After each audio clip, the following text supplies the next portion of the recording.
अगर आप पीएफ के मेंबर हैं, आपने अपना पूरा पीएफ और पेंशन निकालने के लिए फॉर्म भरा, जिसमें आपके पीएफ के पैसे पूरे आ गए लेकिन पेंशन के पैसे कम आए, तो ऐसा क्यों होता है और अब आपको क्या करना चाहिए, इस वीडियो में मैं यही बताने वाला हूं।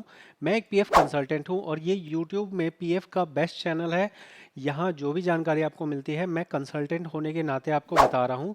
अभी जो पेंशन के बारे में समझने की बात है वो ये है कि जब आपको पेंशन दिया जाता है तो उसके लिए फॉर्म 10C आपका पास किया जाता है। फॉर्म 19 से आपका पीएफ मिल गया और फॉर्म 10C से आपको पेंशन मिलेगी। पीएफ में 99.99% जितना आपको अमाउंट शो हो रहा है उससे थोड़ा बहुत ज़्यादा ही मिलता है क्योंकि उसमें ब्याज जुड़ता है। लेकिन पेंशन में ये शर्त नहीं है। पेंशन के अंदर में जो आपको अमाउंट शो होता है एग्जैक्टली उतना अमाउंट मिले ये ज़रूरी नहीं है। पेंशन के अंदर में जब आप पासबुक पे जाते हैं, मैं सीधे आपको पासबुक पे ले चलता हूँ। मैं स्ट्रेट यहाँ पे आपसे बात करने वाला हूँ तो मेरी बातों को ध्यान से समझिएगा, कोई पार्ट स्किप मत कीजिएगा वरना आप नहीं समझ पाएंगे। आप यहाँ ध्यान से देखिए, यहाँ पे हमारा पेंशन 14,000 रुपये है। तो तरीके से आप क्या सोचोगे, आप ये सोचोगे कि मेरा पीएफ मान लो 20,000 रुपये दिखा रहा है, 20,000 पीएफ आएगा, 14,000 रुपये मेरा पेंशन आएगा। लेकिन ये गलत है। पीएफ के अंदर में जो अमाउंट दिखता है वही अमाउंट आपको मिलता है, लेकिन पेंशन के अंदर में पीएफ वालों ने एक कैलकुलेशन बना रखी है। उस कैलकुलेशन के अंदर में आपका यहाँ कितना अमाउंट है वो इम्पोर्टेंट नहीं है। वहाँ पे ये इम्पोर्टेंट होता है कि आपकी लास्ट की सैलरी कितनी है, प्लस आपने वहाँ पे कितने महीने काम किया है, नंबर ऑफ मंथ्स, कितने महीने काम किया है, ये इम्पोर्टेंट होता है। अब यहाँ नंबर ऑफ मंथ्स के अंदर में एक यहाँ पे पॉइंट होता है जिसको बोलता है एनसीपी डेज। एनसीपी डेज मतलब छुट्टी वाले दिन। तो छुट्टी वाले दिनों को कम कर दिया जाता है और उसके बाद डिसाइड किया जाता है कि आपकी टोटल सर्विस कितनी बन रही है।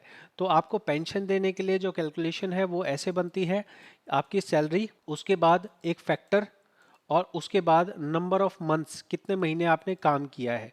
तो आपको यहाँ दिखाऊं, 14,000 रुपये मेरा यहाँ पे दिख रहा है पेंशन में, लेकिन जब मेरे को सेटलमेंट दिया गया तब मुझे यहाँ पे दिया गया है 6,300। तो 14,000 में से मुझे दिया गया 6,300, तो लगभग मेरे को यहाँ पे 8,000 रुपये कम दिए गए। तो 8,000 रुपये कम देने की क्या रीज़न है? रीज़न नंबर एक यहाँ पे जो मैंने आपको बताया, सबसे बड़ा रीज़न जो होता है एनसीपी डेज का। अब आप यहाँ देखेंगे ये मेंबर की सर्विस 1 साल की है।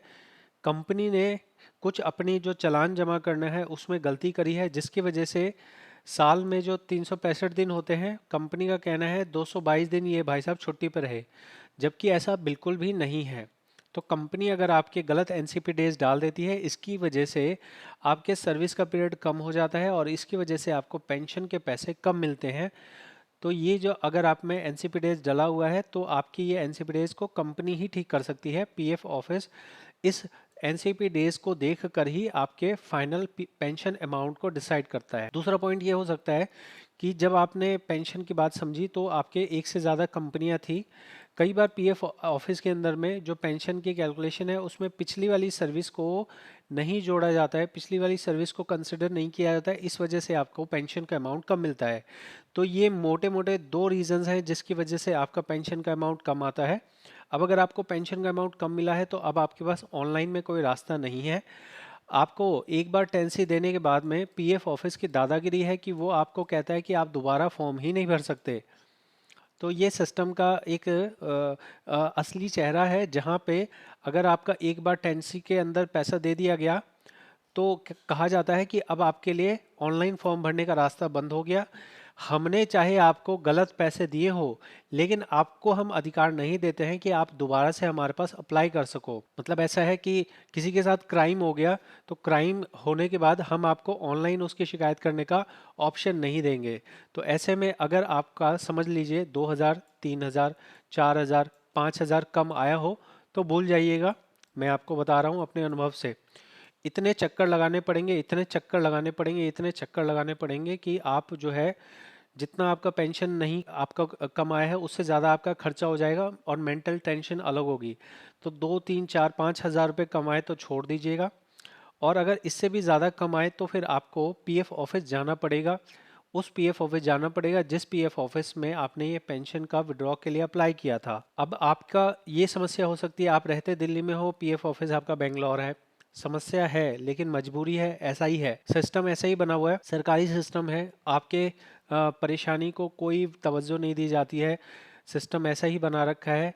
आप थ्योरी के तौर पे, मतलब अगर मैं थ्योरी बताऊं तो कोरियर कर सकते हैं आप, लेकिन वो कोरियर पहुंचेगा नहीं पहुंचेगा, पहुंचने के बाद वो उस चीज़ को समझेंगे नहीं समझेंगे, समझेंगे तो करेंगे या नहीं करेंगे, बहुत सारी चीज़ें होती हैं। तो मैंने आपको ओवरऑल बता दिया है कि अगर 2 4 5 हज़ार रुपये कमाए तो इग्नोर करना है। अगर उससे ज़्यादा कमाए तो स्टेप नंबर 1 में आपको पीएफ ग्रीवांस लगाना है। पीएफ ग्रीवांस में रटा रटाया जवाब आता है कि आपको फिजिकल फॉर्म 10C भरना है। रटा रटाया जवाब आता है, उनको फ़र्क नहीं पड़ता कि आपके कितने पैसे कम आए। ये कंप्लेन का रिस्पांस आ जाने के बाद फिर आप अपना form number 10C offline prepare करेंगे। ऑफलाइन प्रिपेयर करने के बाद फिर आप जो पीएफ ऑफिस है उसको डायरेक्ट तौर पे कुरियर कर देंगे, और फिर आपको मन्नत वन्नत मांगेंगे कि आपके पैसे आ जाएं। तो ये एक प्रोसेस है। इसमें मैं आपकी क्या हेल्प कर सकता हूँ? मैं आपके लिए ये हेल्प कर सकता हूँ, सबसे पहले ये डायग्नोस करना होता है कि क्या ये एक्चुअल में ऐसा कुछ हो सकता है। जैसे इस मेंबर के केस में ये एनसीबी डेज गलत है, तो मुझे पता है कि ये एनसीबी डेज को ठीक करना नेक्स्ट टू इम्पॉसिबल है, क्योंकि कंपनी छोटी है और कंपनी दिमाग कम है कंपनी के पास, तभी जाके ये इस तरह की हरकत की गई है। तो मुझे पता है ये कंपनी को कॉपरेट नहीं करने वाले। तो भले ही इसका 8 हज़ार रुपये कम आया है, तो भी मैं इसके लिए किसी तरह की कोई शिकायत नहीं करने वाला हूँ। जितना मिल गया उतना बहुत है। जिस तरह से इन्होंने यहाँ पे 12 महीने की सर्विस में 7 महीने के अपसेंट दिखाई है, उस हिसाब से तो मैं कहता हूँ 6 हज़ार मिल गए वो भी बहुत है।